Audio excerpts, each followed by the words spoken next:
uh,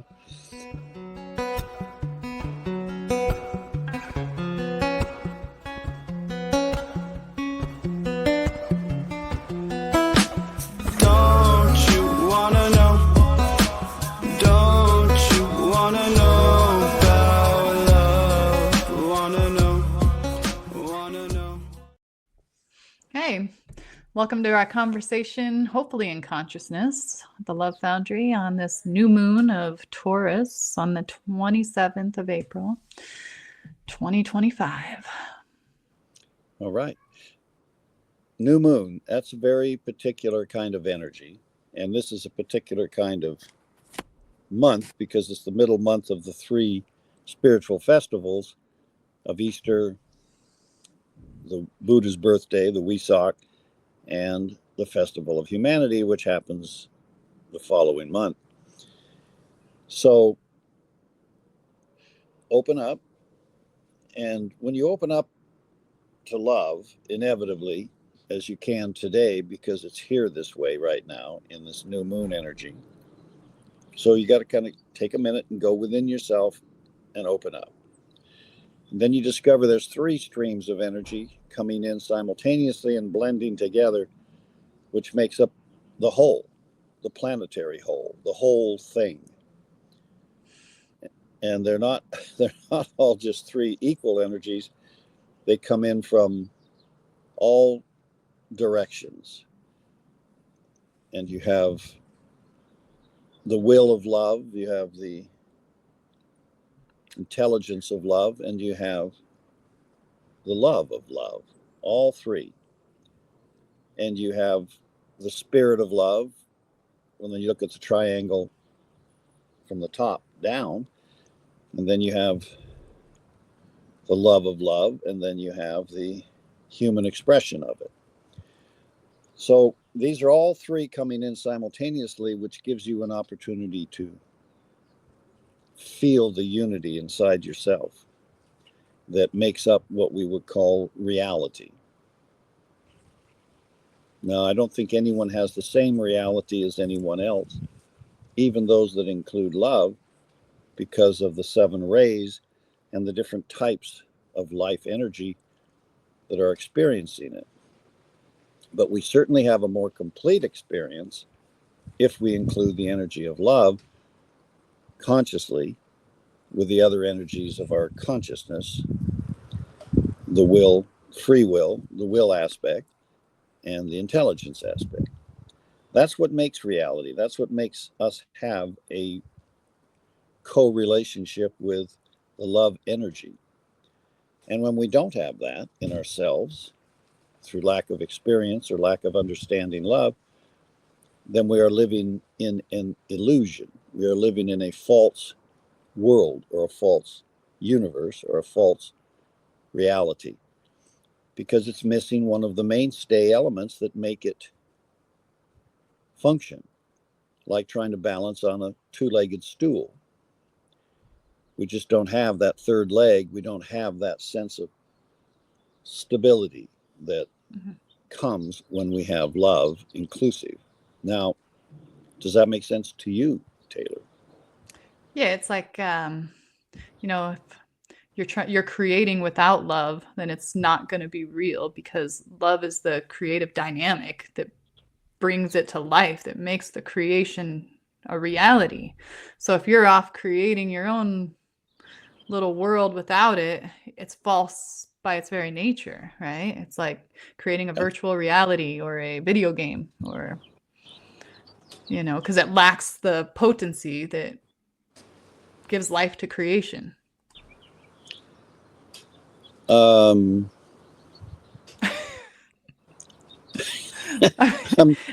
It's definitely a different context that I'm saying, but I'm tracking with you, and I get it. You're talking about the three streams, but I'm just looking at if you're living reality with love or without it. I'm just looking at that one aspect and saying, Yeah, I'm not qualifying what you're saying. I agree with you. However, the thing that when we speak about these things, we kind of have to watch our words as we go before they come out of our mouth. Yeah, I should practice that. Well, because your mind is really quick and it will see what you're saying is slightly, because of the nature of the meaning of words and the clarity of things, slightly off a little. For example, when we create, the idea of creating without the energy of love is impossible. It's an oxymoron. You can't do it because there is no creation. You can do other things. You can mix things this way and that. You can add blue to yellow and come up with a green, but you haven't really created anything. You haven't Right. really changed anything. You haven't brought something out of nothing into formation. Both the blue and the yellow existed, and the green existed as potential. If you mix a certain amount of blue with a certain amount of yellow, then you're going to get the shade of green that produces. But you don't get it because you created green. You get it because you created a blend of yellow and blue, and when your eye sees that blend, it sees green. You see, it's not an actual creation. Yeah, I see the difference. Now, there are some actual creations. For example, when you take a potato, it's a kid's science experiment where you take a potato, which is a starch, and I forget what it was. Oh, we dropped, I think, iodine on it. And then it shows that it creates this color. Was it iodine we dropped on the potato? I'm not certain exactly. And it turns purple. Yeah. Was that iodine we put on it and it turned purple? Mm-hmm. It's been a while since I've had that science experiment. Mm. But the color, the potato has no purple in it. And iodine, when you look at it, is a brown. But if you burn it, it's almost an indigo blue. So it's very close to purple. But what happens is the actual color purple is created by the combination. And so it sounds the same as mixing yellow and blue to get green, but it isn't. The colors aren't there. They only appear there when the chemistry reacts. But that's God doing it. That's nature doing it, which nature can do a lot of things creatively, like that we can't do.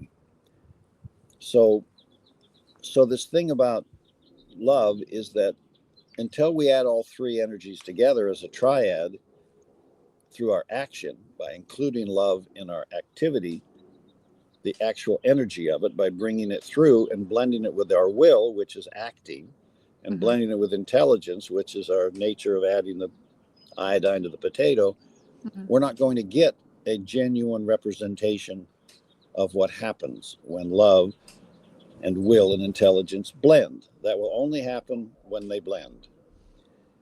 So if we're not blending love itself into the activity, we're not going to get a creation. Now, when nature does it, when you get pregnant through the usual experience, something is created there. A transformation begins. And we have this fusion. But that isn't exactly us doing it. It's the animal nature doing it because it has a built-in relationship to reality itself. Now, it doesn't know it, and we don't see it clearly, but it's there.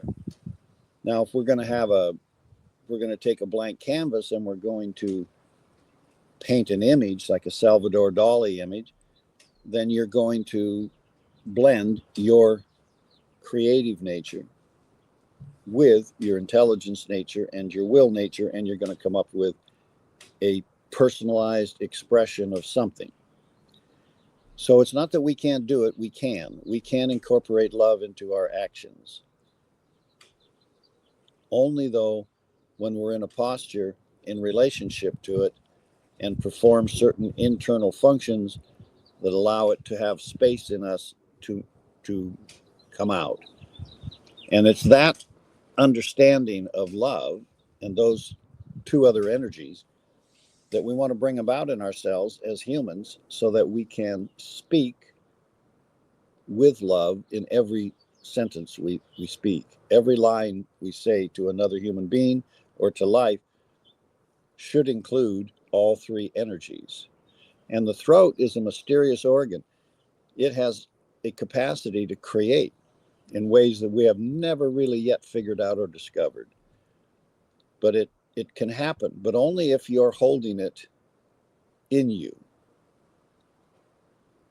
That's a condition of consciousness.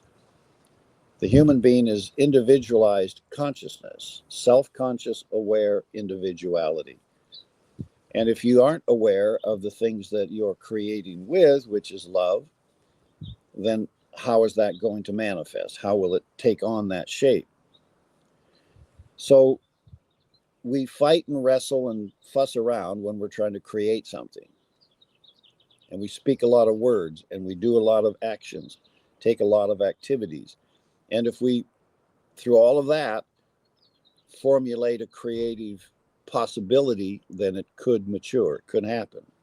And some people are better at it than others. Some people just seem to be able to materialize whatever they want. And they're not really thinking about love. They don't even have to ever have the word cross their mind. But they have somehow found a way into that energy, and they're including it in what they're actualizing. Mm-hmm.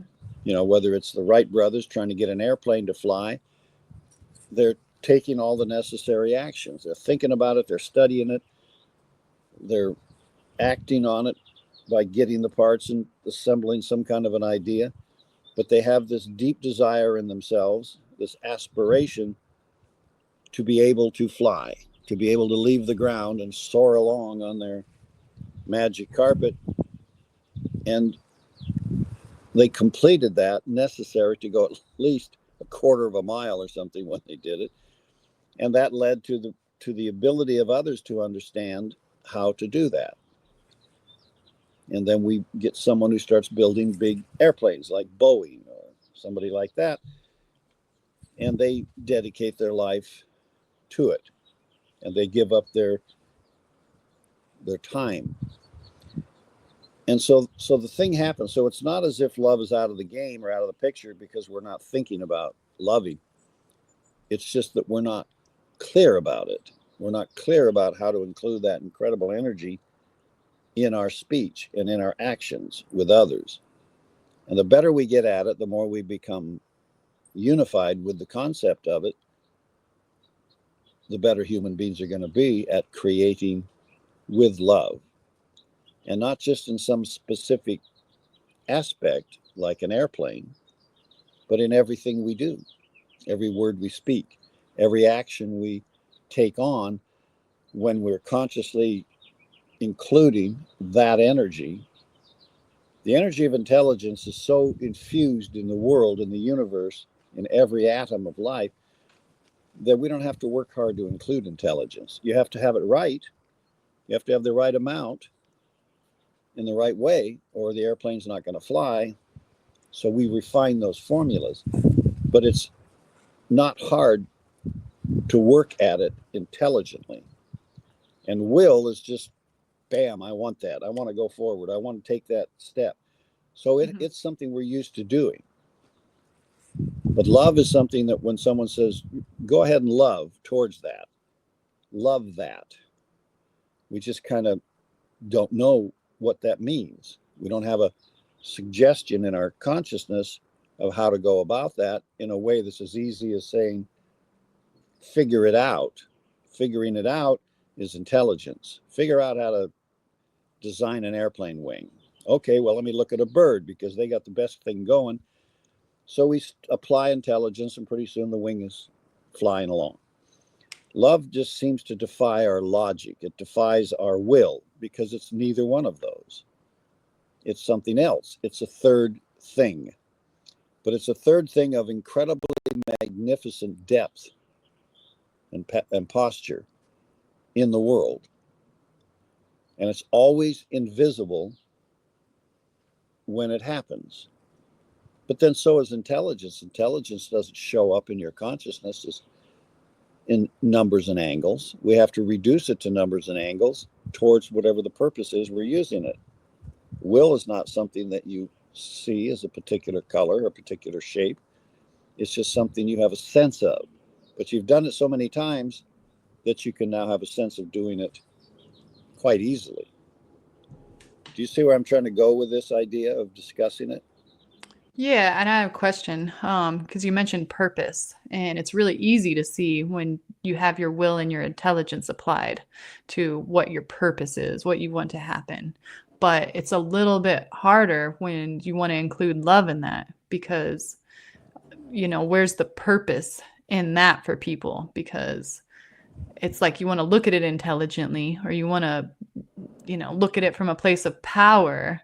So, I'm trying to get the question right here, but what place does love have with purpose? Okay. Well, without purpose, there is no act.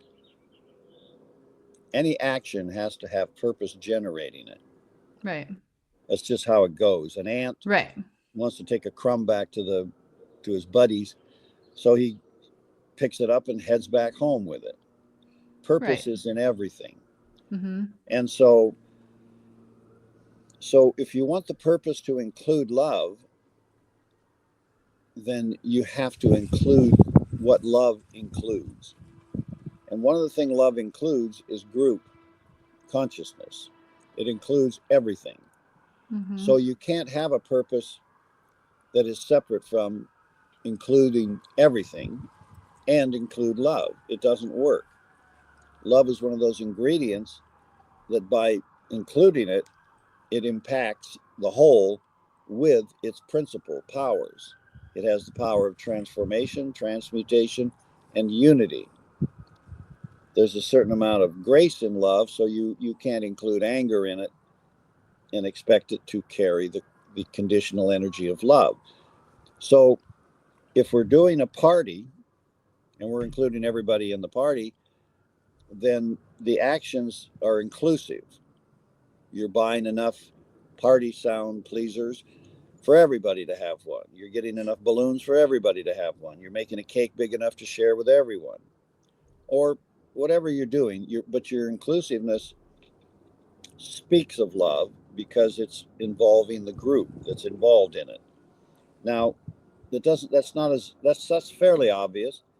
You don't have to like them all equally. You don't have to feel the same way about all of them, but you have to want each to be included equally without your judgment of it. I don't want that. I want everybody to have cake except him or her.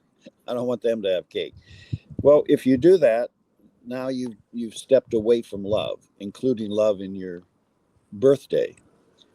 And because we have such a little relationship to it as far as our senses are concerned, we can throw the whole party and have no love in it. Just because of our attitude towards some of the people we've invited. So you've invited a party without love. You've invited people coming over and doing whatever you're going to have those people do, but you're not including love. Now, someone can show up who brings it themselves, and you see, so you can be within the envelope of the event, but it doesn't represent the person who's hosting it. And so it's going to limit that energy at that party. And everyone can say, did you have a good time at the party? And some will say, God, that sucked. Nah, it was this or that. And other people go, what? The thing was amazing. It was amazing. So these are all experiences we're having. Now it's harder to see that in someone who's building airplanes.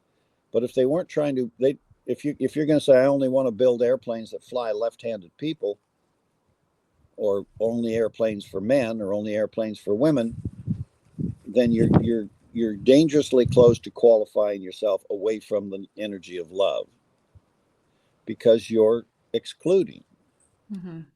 and it's going to limit your creation. Mm-hmm.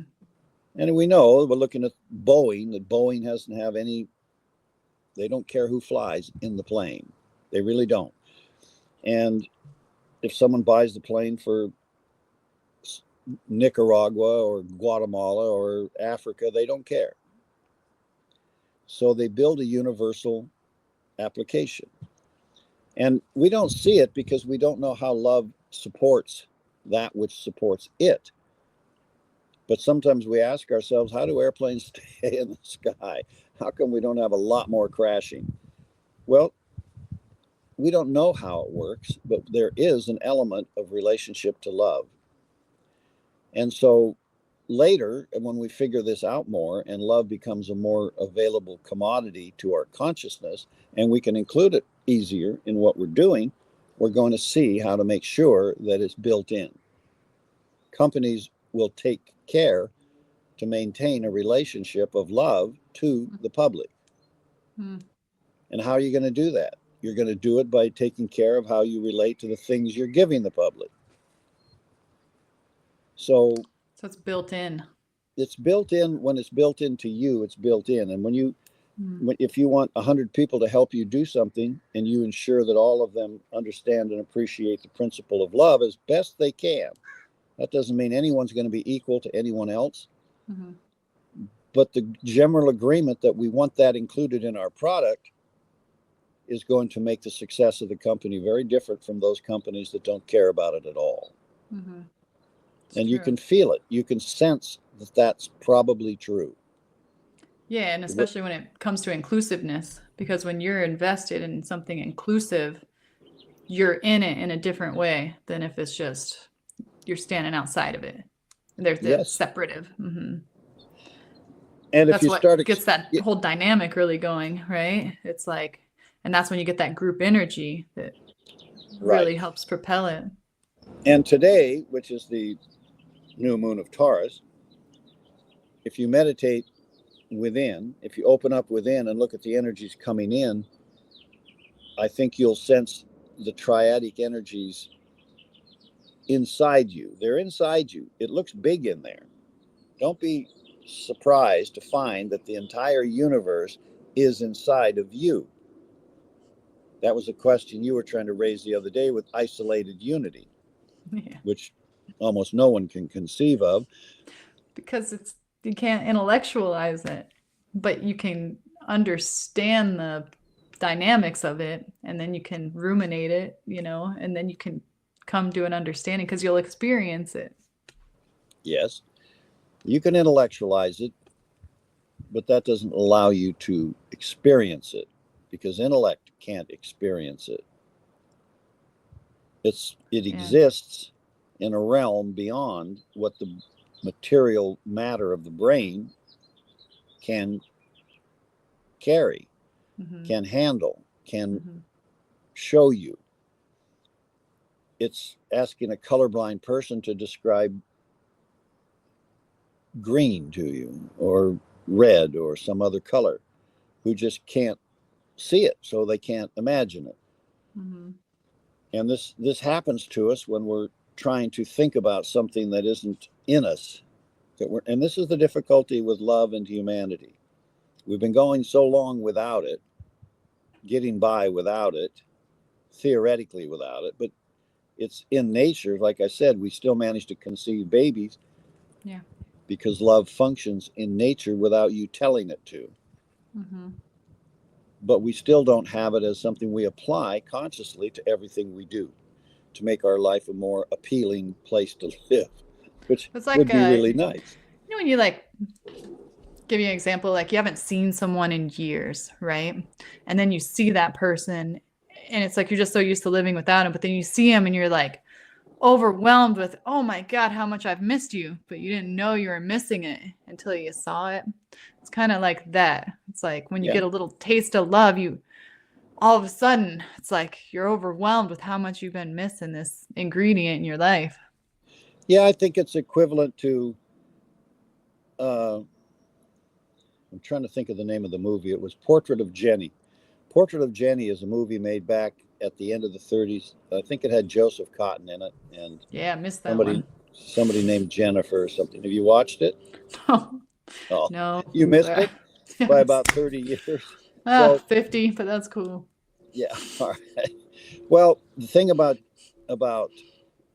that movie, it's Portrait of Jenny, and it's an odd film. It's where a guy, and it's a I don't even know if you couldn't even make the movie today because the whole premise is a little bit strange.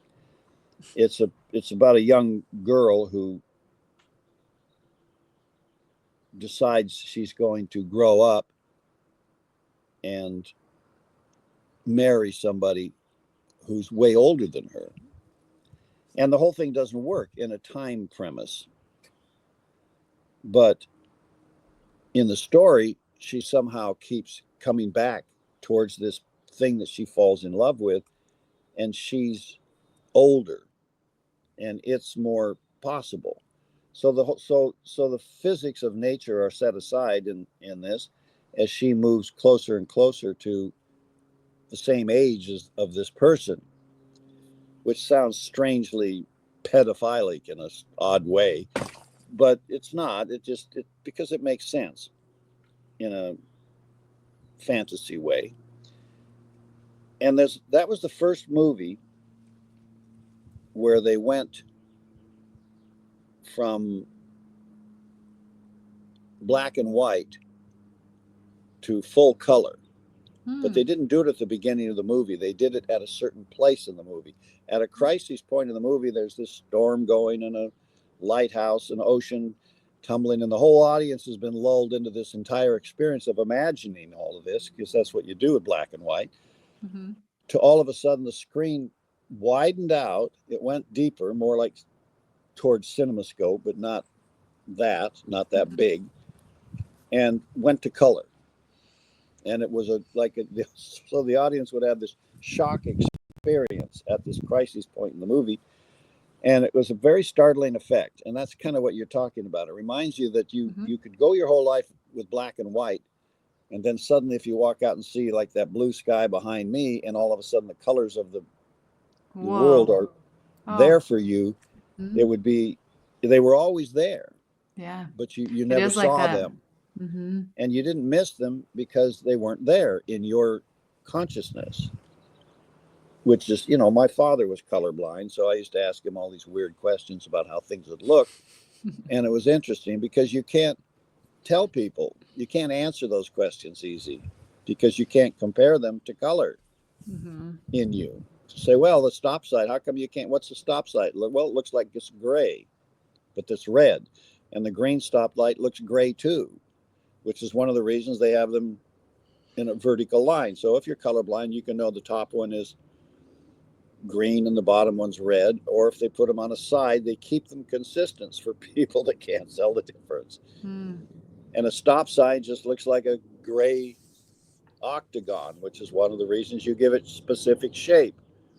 So, people have figured out how to accommodate, but we haven't figured out how to include love that way. But you start by imagining it and realizing you're probably missing it. And believe me, you're missing it. Everyone is. Everyone is. Because it has such great qualities in it that are missing in the human conscious experience. Transformation. Right. You can't transform things like Jesus did by turning water into wine. Not yet. Well, maybe you can. I mean, not yet. There's some water. Right. But something that we talked about a couple podcasts ago that I've been putting into practice, I just wanted to mention, was I've always when you're looking for something you're missing, you're looking out. But one thing that I've been putting into practice is when I put myself in posture with love, and I put love behind me in a sense. And I've been practicing that ever since we had that discussion. And it's a whole different sensation that comes because rather than using the will aspect of nature, because you put something out there and you want to get to it, you want to use your will. It's a different sensation when you put it behind you, because then you're coming with it. It's like you're being carried by it rather than trying to reach to it or pull it towards you or go to it. It's like all of a sudden you're moving with it. And so I've been experiencing that and it's just in the last couple of days, and it's just given me a different perspective because it helps to put zero distance between you and it. It Right. helps to close it, bring it in closer to use that practice. And people are advised by spiritual teachers of various sects and groups who talk about these subjects of love, and that to turn your back on it and let it, because if you're facing towards it constantly, which is a reasonable thing to do, it stops the flow. Mm-hmm. Now you can flow it to you and through you. You can imagine that, and that's okay, because your imagination creates the impact. But if you turn your back on it, then you suddenly find yourself in relationship to the whole universe of love flowing to you and through you to something else. Mm-hmm. And that amplifies your capacity to function, because you don't have to apply your will to love. The moment you apply your will to love, you are confining it to your ego, Mm-hmm. because you're deciding what to love and what not to love. And that's not an option. Yeah. That's how you throw it completely out. So I was going to say, because you're asking love to let you direct it, and it won't. It'll just back away from you. But you can let yourself be carried by it, and it's like, that's one really cool thing too, is if you turn your back on it. That's what I was experiencing, is it's like you're letting yourself be carried by this rather than anything else, and so it completely takes you off the hook in a way, so you don't have to decide, or you don't have to try to use will. Right, your will, your personal will, your individual will has already made the agreement with love to let it flow. Just come on through. I'm not going to tell you when. I'm not going to tell you how. I'm not going to tell you what to do, because but I still have to remember to posture myself there, or it doesn't work. But posturing yourself there is an art form. It's the art of love. If you can put that posture in your life, then you're going to flow with it. And you just keep coming back. It's not it's not like a statue, not the posture of a statue. It's a multiple dimensional posture. It's a posture of mind. It's a posture of ego. It's a posture of emotion, and it's a posture of activity. But if which you is can one cool thing about martial arts, right? Is because it teaches you about posturing yourself in these different stances, and it's all those same elements. It gives you a discipline with it. So, yeah, it's Marty's gone mad. I mean, it's a oh, he's locked. It's a good way to make this example that you're talking about with posture, is look at a martial artist. Yeah. Talk to the folk. I'll be right back. I'll talk to them. Locked himself in the bathroom. Okay. How do you do that? Marty. But yeah, you think of posture as, sitting in lotus position or something of that nature. But it's not. It's kind of like martial arts. You're moving and you have a flow to it, but you're holding yourself centered in this place to be able to, and you move at lightning speed sometimes, or you move like Tai Chi.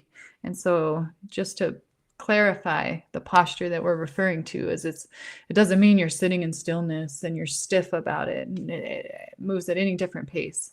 And when you're posturing with love, one of the tenets of that is you move into the eternal now.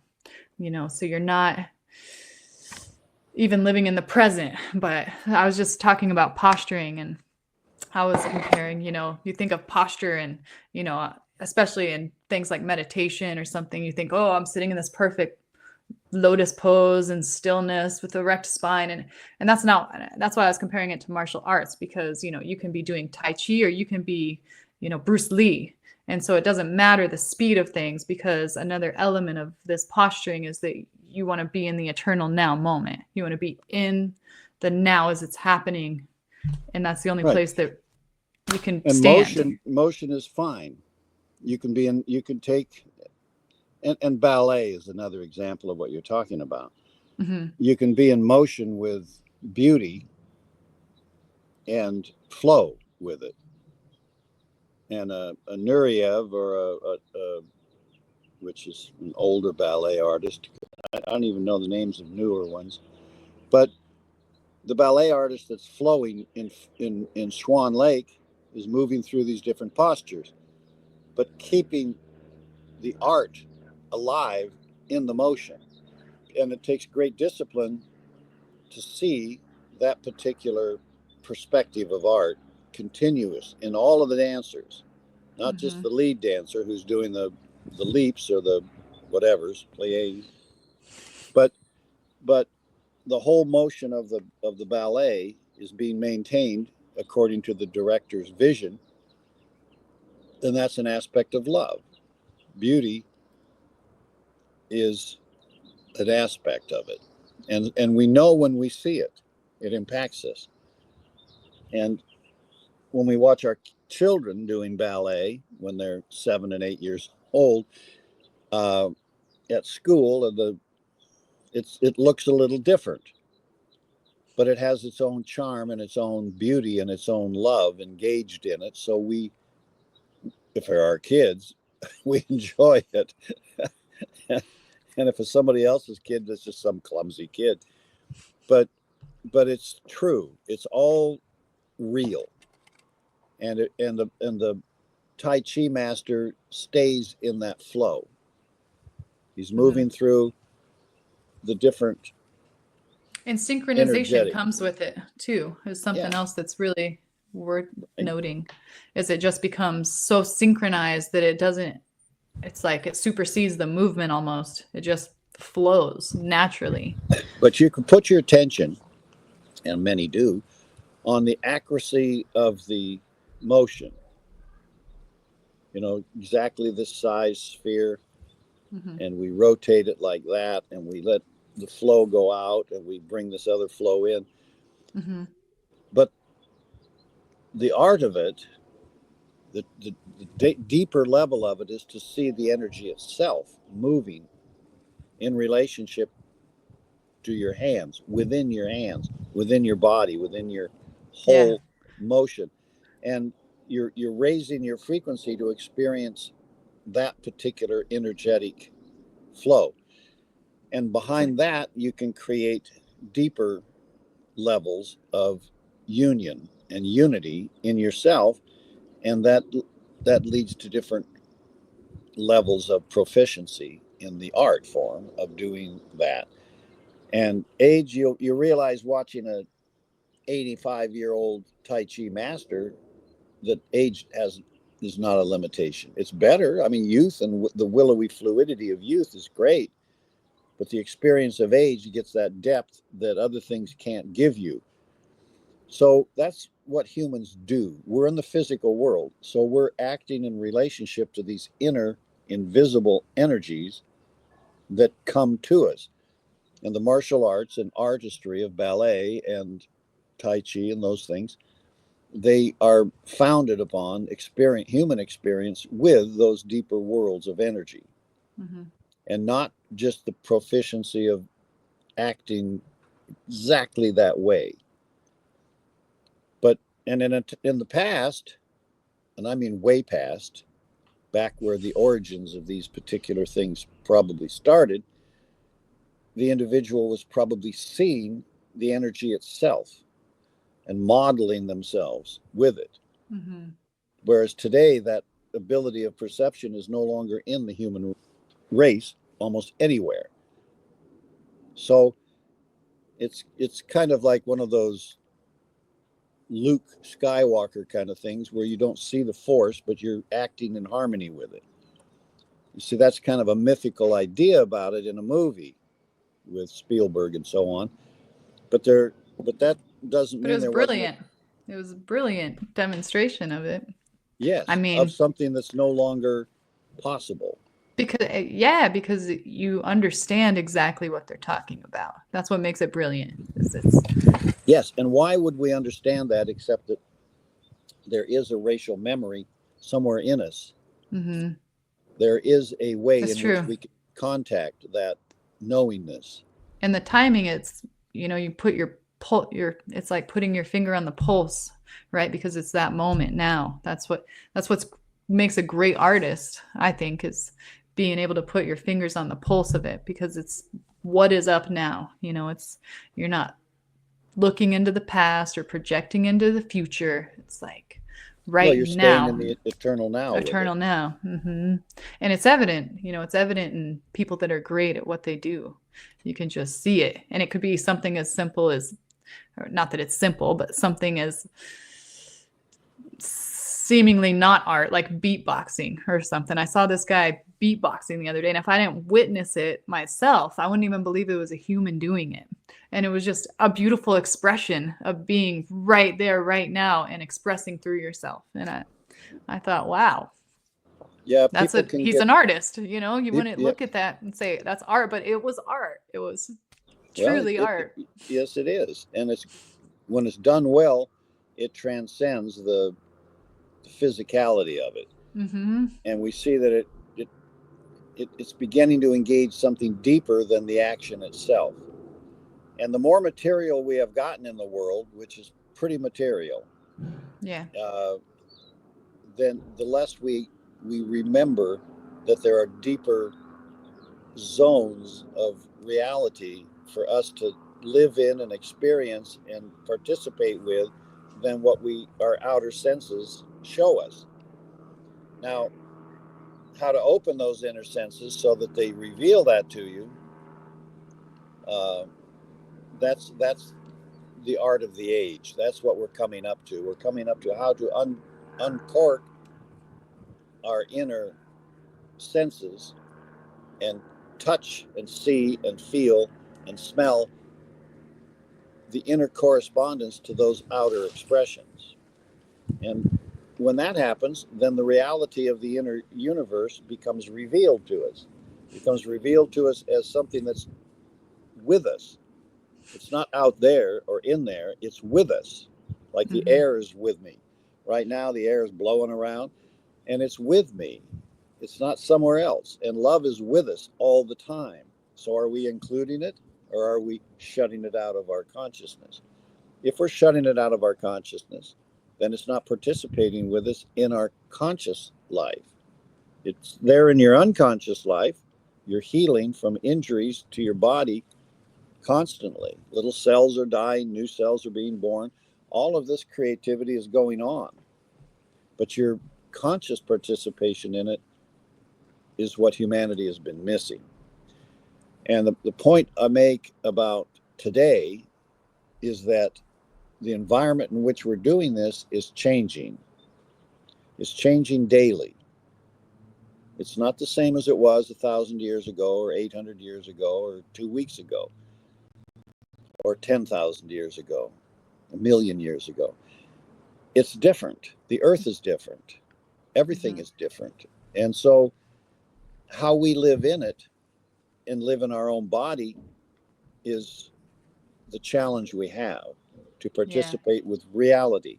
Reality is filled with energies and beings and life and flow and we can get so constant. stuck in being against the change. And then it's like, Well, it becomes familiar to us. Yeah, but then you're going to miss the whole thing because there's always love, something to be. If you're missing love, you're missing something pretty damn sweet. Yeah. Yeah, it's true. Yeah. So right now, this ability to embrace what's invisible to you and around you is different than it has ever been. It's more pregnant. It's more saturated with itself.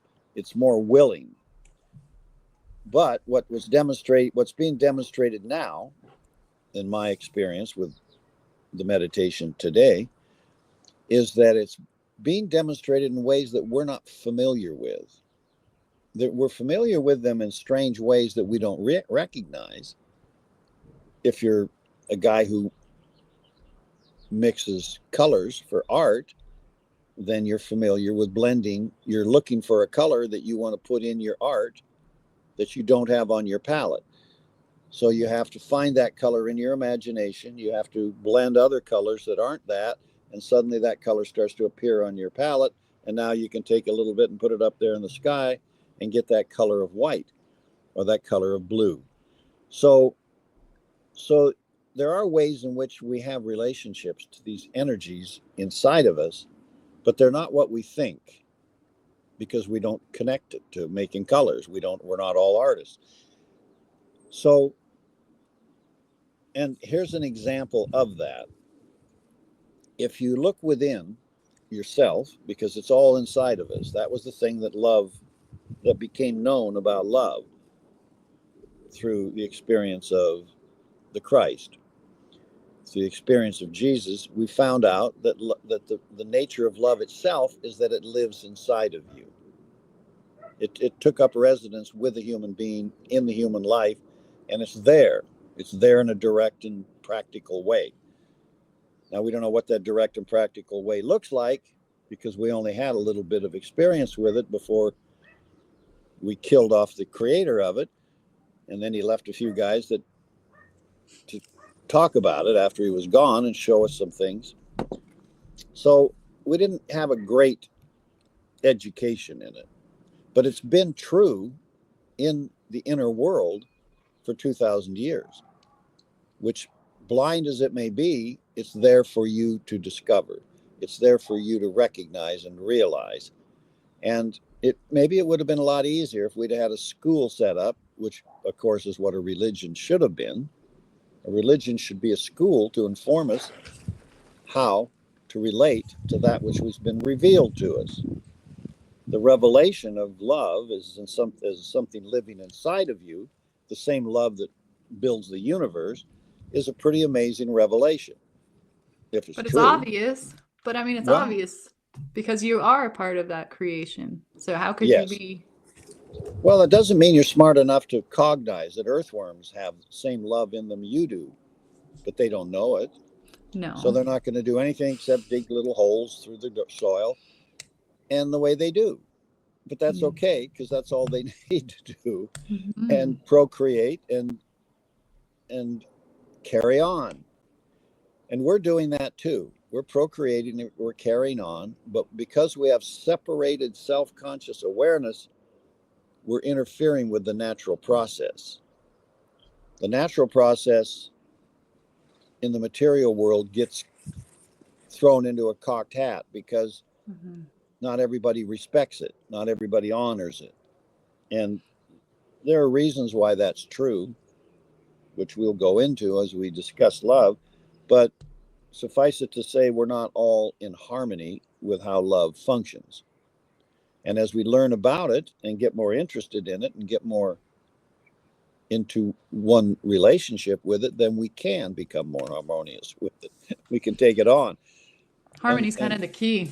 Yeah. It is kind of the key because it's the third leg on the stool that allows your inner self to act powerfully, creatively, and lovingly with the environment around you. Right. If you don't include it. And it brings you now, it's all now. When things are harmonious, it's happening. Always now. You can't trap love in the past because the past is dead. 2 minutes ago might as well be 10,000 years. Yeah. As far as love is concerned. Yet love is operating right now in the moment. That's how creation works. It's not operating in the future, at least not on this plane. Maybe on some inner higher level, love is happening, and it'll show up here at a different density later on. I don't know. Well, and maybe it passes from this density when you express it to a denser flow, and that's afterwards. So I'm just seeing my daughter Liz coming back from working. So I'm just pointing this out today so that people can take a look within and realize that that's how are you doing, Liz? How you doing? I don't even know. Hi, Liz. Liz had to go to work today, and she wasn't no sleep. 8 hours, busiest day of the week on 45 minutes, baby. Woo! Rock and roll. Yeah, it's rock and roll. So, So when we harmonize with that inner wholeness that includes love and will and intelligence, all three, by all the other lives that are within the universe, then we are in effect in harmony with that and with all of that. And it'll become a part of our expression. But if we separate any one of those three energies of will, love, and intelligence, the basic trinity of life, then we're not functioning with a triadic unity. We're functioning with an isolated element, which can have as little or as much of any one of those three in what it's doing. You can watch people. There are people who do things with a lot of love, but no intelligence. And so I we love have a those name people for those though. people. They're Huh? reckless. I love Yeah. those kind of people though. They're Yeah, reckless, no, but they're just all heart. They're just yeah, there's no exactly. thought about it. They just and I admire that quality in people, by the way. Much more than I Okay, do well, the intelligentsia of the world. yeah, people acting with will and intelligence without love are not nearly as endearing to us as those who act with love and will, or love and intelligence without the other element. But the inner world where love exists, which is called reality, that's all that's real. There isn't any place in the universe where love does not exist, where it's left out, or where will is left out, which is purpose, or where intelligence is left out. There aren't any empty places in the universe where you go, wow, this is a no gravity zone. It works everywhere. And that's what science discovers about the physical universe. It's the same. May not be any life running around on Mars right now, but the same laws that govern Earth govern Mars. There's just as less oxygen, there's less whatever, so life doesn't live there Yeah, just that a we different know of. environment. Right. But on the inner world of Mars, you might find an entirely different landscape going on. It's true. And There's we more don't than just know the until physical world. Yeah. we're just looking at the surface. Mm-hmm. So, and the point I'm making here that we'll leave it with is that you have to learn a new science of being. The science of being is how you manifest yourself in reality and how you get out of manifesting yourself in illusion. If you leave love out of your manifestation, which nobody can be blamed for, if nobody teaches you how, then you're kind of dick, because where the hell is the love in the experience if you don't learn it? But once you realize it's learnable, it's knowable, it's possible, get busy, because that's where reality is. That's where the universe as a unity functions. And it's only in our consciousness being unconscious of love that makes it something else. And if you want to watch the war between Russia and Ukraine going on, you see something that looks very unloving, or any of the other terrible things that are going on Earth. It looks unloving, but that doesn't mean love is absent there. You know it's there. You know that every one of those soldiers loves his family or loves something, even though he's facing into something that will probably and logically kill him. So we just don't know how to incorporate it, but it's already in each of them. It's in everyone. As the Christ said, greater things than I'll do, you'll do, because he was talking about the ability to manifest with love. And the stronger it gets in the world, the easier it will be for human beings to do it. So it's time to challenge ourselves to look inside of us to where that harmony of all the energies is, and bring it through. Bring it through as a whole. Don't leave the Shit's love gonna out. get real. Yeah, that's the idea. Because reality is not something to be afraid of. Reality, as it turns out, happens to incorporate a full measure of love in every single part of itself. And if we do that with it, then everything changes on Earth. Everything.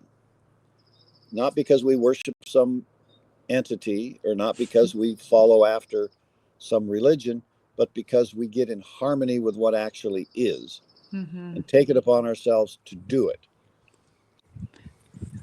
And that's why we have a workshop. And it's crazy. Yeah. Yeah. It's funny how it, it's like, it's subtle. It's not like, the sky changes colors, or, there's no dramatic thing to it, but everything changes and you know it. And it's like, well, yes and no. At your stage of it, Taylor's stage of it, or my stage of it, it's it's how do I describe this particular stage of it? It's the stage where, and this is an important stage because it's real. Everybody passes to this stage, into this stage, and beyond this stage. And this particular stage, which is quite a wide spectrum, is where love becomes a real event in our world. It's a real event in your world. You don't master it. You don't tell it what to do, but you know that it's masterable. So, and it's becoming something that you're getting more and more engagement with, more and more realistic experience with. And you also have that part of your life which is just chaos. You don't know what's going to happen because you don't control the outcome. One of the spiritual masters made this remark, and it's really worth thinking about. There will come a time when you will see the future clearer than you see the past. Now, that's an interesting comment. And if you stop to ask yourself, now, how's that going to work out? You'll realize that love is set in motion in the universe. And if you see where that motion is going, see, it's an inevitable, invincible energy. Nothing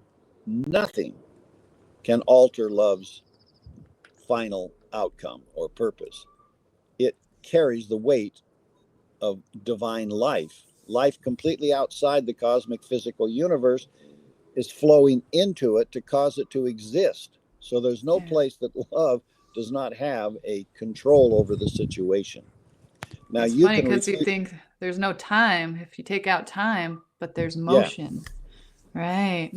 Yeah. Well, there's duration. The nature of time in the eternal now is what the meaning of duration is. Right. Mm-hmm. Yeah, but I was just thinking of, you take out this time and space elements, but there is still motion and duration within it. Yes, there is.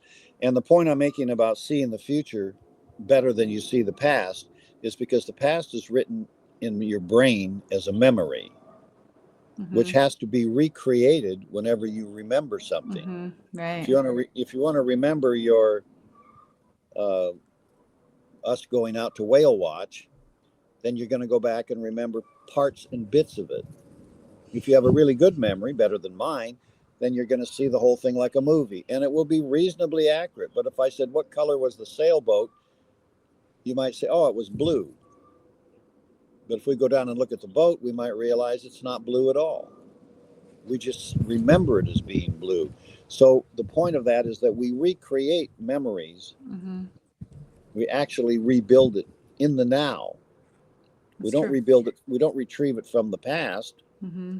We recreate it in the now based on the chemistry of our brain. And so seeing the future, which is the outcome that love is in the business of creating, can be far more detailed and accurate and inevitable if we are in alignment with love, if we're in alignment with its creative outcome. Now that supposes that you like love's outcome for you more than you like your own outcome for you. In other words, if love's outcome for you isn't the same as yours, are you going to tell love to get screwed because you like your outcome better? Well, you think you come to a place where you don't even want an outcome that isn't love's outcome. I mean, that's perhaps what I choose. But of course, I get in the way of that. But I like to think that there comes a time where it's like that's just left behind you because you're so in tune with the love that's. You think that's easy to leave behind? No, I'm just saying that that's what I foresee. Okay, like I want to get to that place. Love has ideas about life that transcend ours. And if you send your child off on a hike, you'd like it to come back healthy. You don't want it coming back with a broken arm or coming back with a bee sting that it's allergic to that may actually kill it. So if that's the way destiny is unfolding that child's future, and you're the mom, you have a definite opinion about that. Oh, of course. I'm not yes, disagreeing. but that doesn't. But that doesn't. And you have certain rights because it's your child. But the point is that we can be at crossroads with love Yeah. because everyone has created the destiny for themselves that they must live through and fulfill and unfold. And this is why karma has a meaning, whether we like the meaning or don't like the meaning. And if we realize that the lords of karma, those beings that administrate that law in the universe, serve love, that's their master. Love is their master. And so when 240 people go down in an airplane crash, where's love? Where is the creative act that made that happen? And if it's your family, you would change the universe. Fuck the universe. That's my family on that plane. And so there are times when destiny speaks and there's nothing you can do but keep silent and let it live. And that's probably the hardest choice a human being has to make in relationship to love. That there are things that supersede or transcend our personal wish at any given moment. Now, could the birthday party be a little less happy one year? Okay, I could live with that. But do I want something to happen that's a tragedy at the birthday party? No. But if that tragedy happens and it transforms or changes something that improves human opportunity to love, we may not have any choice because that's the outcome. The outcome of humanity is to learn love in the shortest possible time. And that's going to take some rough lessons. If you're given a positive lesson and you refuse it, then the lesson gets harder because you have said no to it. And eventually, the lesson getting harder makes it more difficult to refuse. But finally, Grow as the flower grows, Dan. Grow as the flower grows. I get it. So, but those are things we don't have to worry about every minute about the day. You know, somewhere or another, you have to trust the outcome of life because life is eternal. It never freaking ends. And no one who has been given a piece of its eternality ever ends either. Mm-hmm. It goes on. And because it's governed by love, it satisfies all positive wishes. They do finally outcome. And it's just that we can't see that far ahead. We see ahead in this lifetime. And so we don't, who cares what's going to happen 2 lifetimes from now? I don't know if that's going to happen. I don't know what that means. So I want it to happen now. So we have selfishness and we have these struggles and we are going to live with them. But the more we know about love, the better it's going to become. There's just no way around that. And so start now and realize that what you expected it to be is based on what you think reality is. But when we don't have love in our consciousness, we don't have a picture of reality. We have a picture of life without what makes it real. Mm-hmm. Love makes it real. So we're imagining life, but we're imagining it without that energy being filling our consciousness in a loving way. So we don't see truth. We see a version of it. And this is something we have to expect to change or to let go of. When you embrace the inner world that includes love, it's going to look and act differently than the material world that excludes it. Now, why does the material world exclude love? Well, matter itself doesn't respond to it. That's the problem with it. Those clouds behind me are water vapor in the sky. Love is there in the sky with living beings that live in the sky, but they don't engage the water. They move it around. They have inner energy with it, but the mineral kingdom simply doesn't know how to love. It just responds to forces that push it around. And when you live in that world includes your feeling and emotional substance. And your body's made of that world, Yeah, no, it's built out of it. So is your emotions. Your emotion is built out of the same stuff as the astral body of the world. The astral body so we see the difficulties. Yeah. You're living in soup that doesn't respond to love. So we have Right. formed an idea about life based on that soup. It's the default, you know. It's like we all have this default. Now, if you could see the great beings of love that move around in our atmosphere and move around in our space with us, that are invisible to us, we might have a different attitude. But we don't see them. We've become so material, they've disappeared. All of them have gone out of view. It seems like they've all gone home, but they didn't go home. They may come or go, they may change planets or locations in space, but what's there is there. The fact that you don't see it, you don't see angelic beings, doesn't mean they don't exist, but you have to build your reality as if they didn't. Now, you could learn to see them. You have the ability in your inner senses, once you open them. The outer senses are the guarantee that you will eventually do all of this, because an outer sense has an inner correspondent part of itself. And because you have basically 7 outer senses, the 5 that we normally think of, plus common sense, which is an accumulated group understanding not to eat the yellow snow, and you have the sense of intuition, which takes you into the mind of love. You have 7 potential, fully developed senses when you open them up, when you give them the potential to become fully Yeah. in you. And being And open, you know, and broadening, and not the more narrow you get, the more stuck you get. So and if you're a spiritual being on earth, and there are some who sees all these inner realities and lives in harmony with them, lives in that companionship with love, and others that live with it and have human forms, human bodies, how are you going to relate to people who don't have any of that going on in their consciousness? Are you going to treat them like, intelligent pets?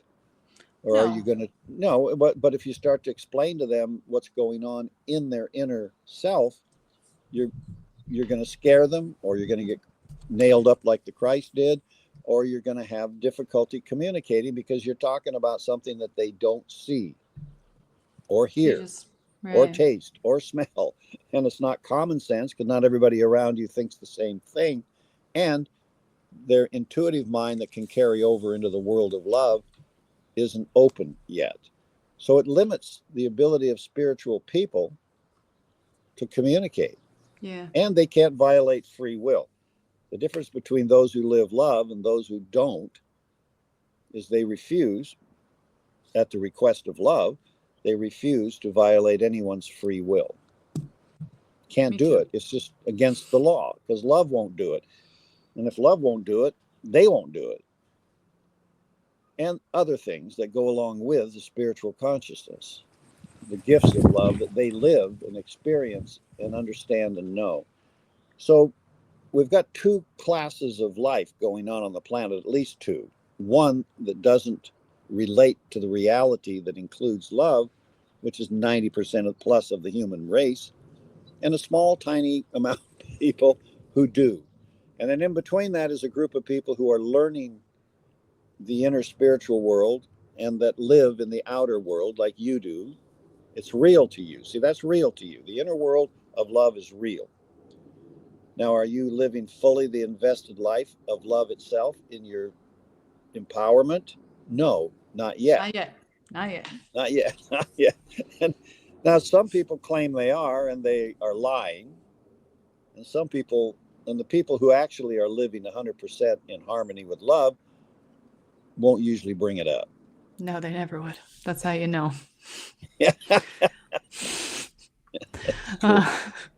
But it's there to be seen. And we should wrap it up for this day. Yeah. But I really appreciate the time, and thanks for being here, Dan. Is there any other closing remarks? My pleasure. No, except look within and be open to ways of learning things that you hadn't imagined before.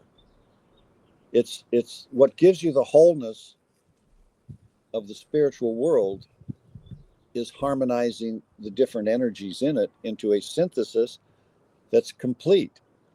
So find that missing one. You don't have to figure it out. The intellect can't do that. It's brain based. Yeah, It's it's brain matter bound. based. But you can do that because you are not your brain. You're not your emotions, and you're not your physical body. You're the being that lives in all that. And you have capacities and abilities to unfold yourself into an embrace with all that reality. Reality is full of substance. It's full of meaning. And you can just take that in your consciousness through your senses. You don't have to figure it out to have it. You already have it. Be If nice you to meet figure it you. out, yeah, you can figure it out, though. That's not bad. There's nothing wrong with Elon Musk figuring out how to build cars and go to the Mars or whatever the hell he's up to. But that's not going to help him. Well, it won't hinder him unless he chooses to use his intellect against the idea of love. If he chooses to use his intellect to make love disappear, then he's harmed himself. If he chooses to use his intellect to strengthen his ability to engage love, then he has helped himself. But either way, the intellect itself can't hold it. You can't put water in a sieve. It just runs right through. So, but you can use it to strain out things. You can do things with it. So just be open to being Put it to use. alive inside yourself in ways that the outer self can't do. And let that be okay. Then the outer self and the inner self can start getting to know each other. They can start harmonizing with each other. And you can bridge love over to the outer self from the inner self. And both selves can begin to experience the power of love as a physical, material human being. I think that's possible. And that's the age we're entering. That's the moment that humanity has in front of it. And you're going to have to choose it, or you're going to have to reject it. But you got to know that you can choose it or can reject it before you can do it. Otherwise, you just reject it by ignoring it. Mm-hmm. So, yeah. And that's lame. Don't be lame. Yeah. Well, we all do it. We all have done it, and we all do it to something. But, you know, if you're going to step on a jellyfish at the beach, you'll be sorry you ignored it. So don't do it. Include everything. Thank you. Thanks, Taylor. Now, Bye, Dame. I guess I have to hit the button, huh? I gotcha. All right. Don't you wanna know?